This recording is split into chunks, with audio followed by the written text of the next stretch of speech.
Nagki-cravings naman ako ng ginataang isda. Kaya nga, gusto kong kumain. Magluto po tayo mga loves. Ginataang isdang makaril. So, ang sarap ng kain ko mga loves. Sarap ng talong, ukra. Welcome back to my channel, Cook and Taste at Tunes TV. Hello everyone, mga cravings, luto naman tayo. So for today's recipe, mag-fry muna tayo, my loves, ng isda. So, ayun, malinis ang isda at i-slice natin to.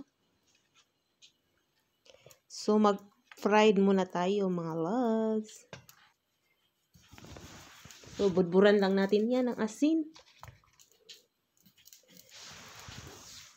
Ito ay makaril. Indian makaril. Sa atin, ano bang tawag nito sa atin? Singi. Singi. Nalimutan ko ang pangalan sa atin. Basta, itong style lagi kong nakikita dyan sa atin. Ayan si Miming. Nakalanghap ng nakatimaho sa isda.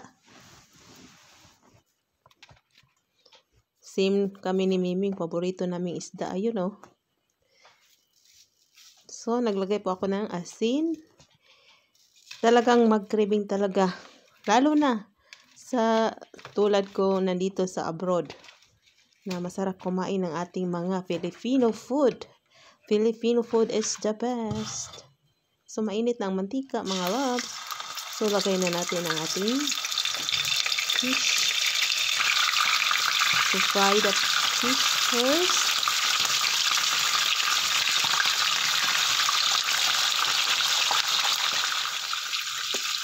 Ayun mga loves.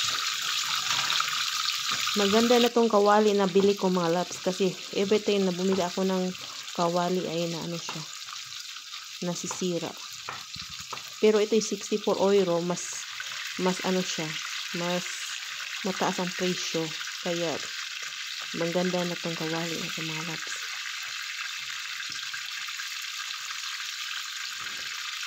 So for those not yet subscribe this channel, don't forget to subscribe, like, comments, and share. So thank you so much to all my current viewers, to all my subscribers, followers. Thank you so much. Talagang need natin mag-voice over mga loves. Talagang sipag at tiyaga lang. So I saute the garlic and the onions.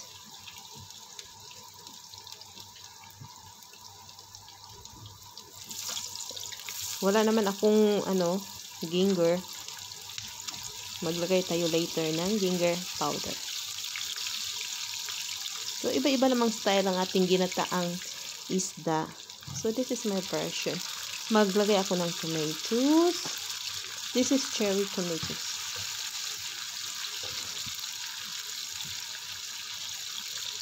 Nag-craving talaga ako ng isda na may gata. O gulay na may gata. Ayan. 2 in 1 na. So, lagay na natin. Huwag natin nang patagalin kasi gutom na si Inday. Galing pa sa work.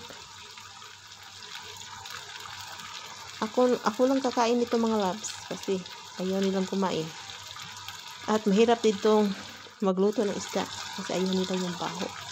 So, naglagay tayo ng eggplant sa ibabaw din. Sitaw o string beans. Din mamaya na yung okra. Kasi yung okra is boiled already. So, yung natulog. Nag-frozen yung coconut milk kasi malamig dito mga loves. So, isimmer lang natin ng 5 minutes. So, after simmer 5 minutes,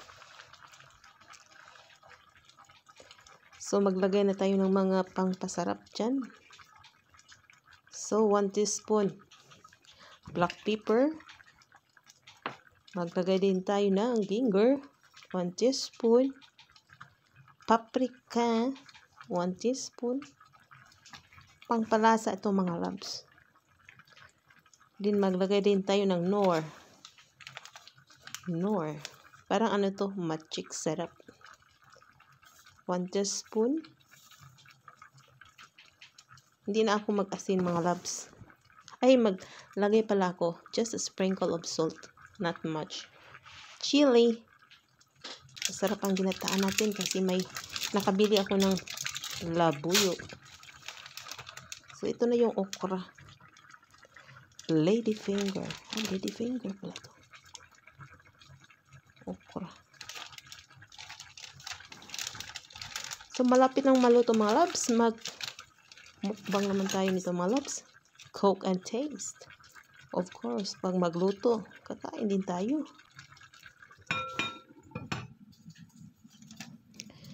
Salamat talaga mga loves ha, na pinapanood yung aking mga video. Talagang panoorin ko rin yung video nyo. So, let's eat na. Hello guys! Good afternoon! Kakain po tayo ng ginataang Indian mackerel. Ayan. Super yummy ito mga loves. And then before that, we need to pray first. Yan yung sabaw dito.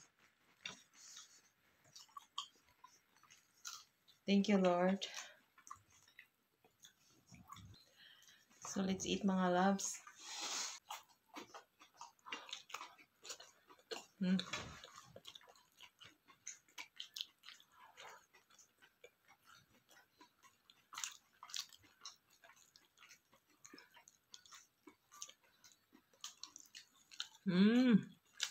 Masarap ng isda.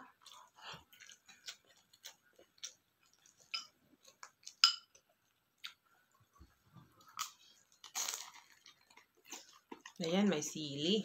Lagay ko to sa ano. Dito sa...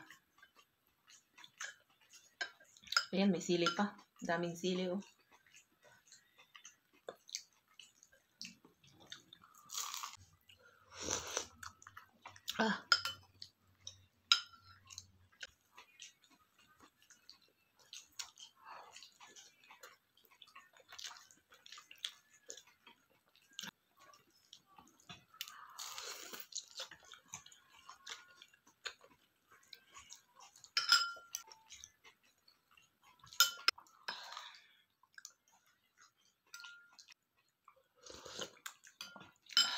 Grabe.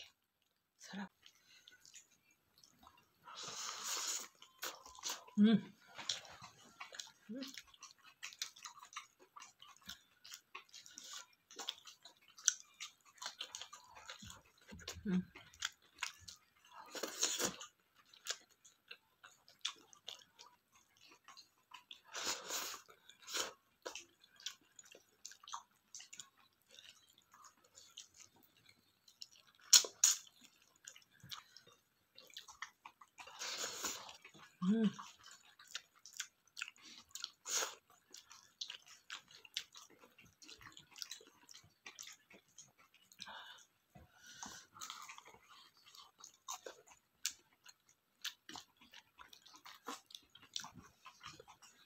Minsan lang ako makakain ng ganitong isda.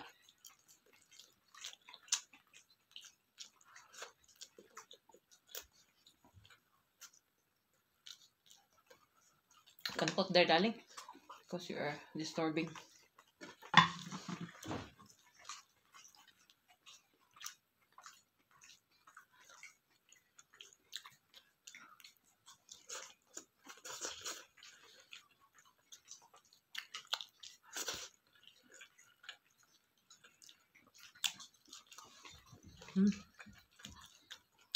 Uy, nahulog yung talong.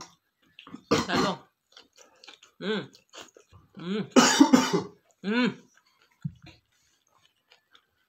Sarap.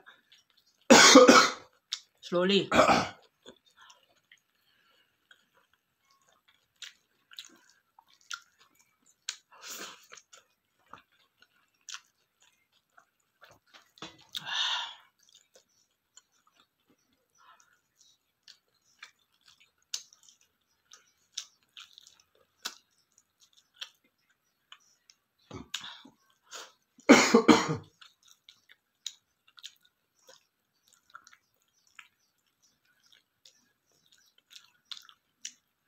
Nasarapan sa lumpia.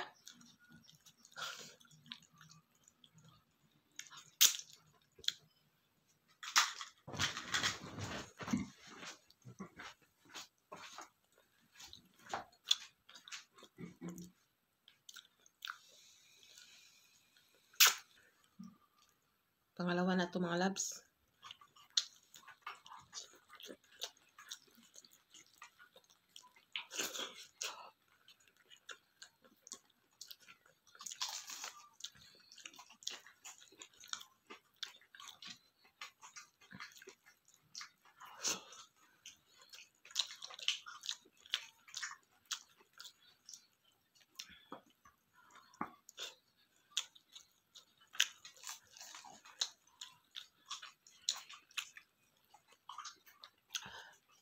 Okra.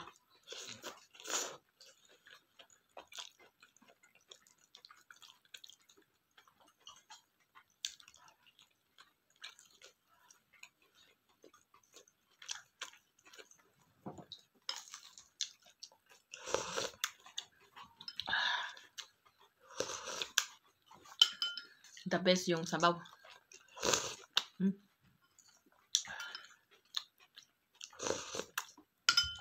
Oh, wow.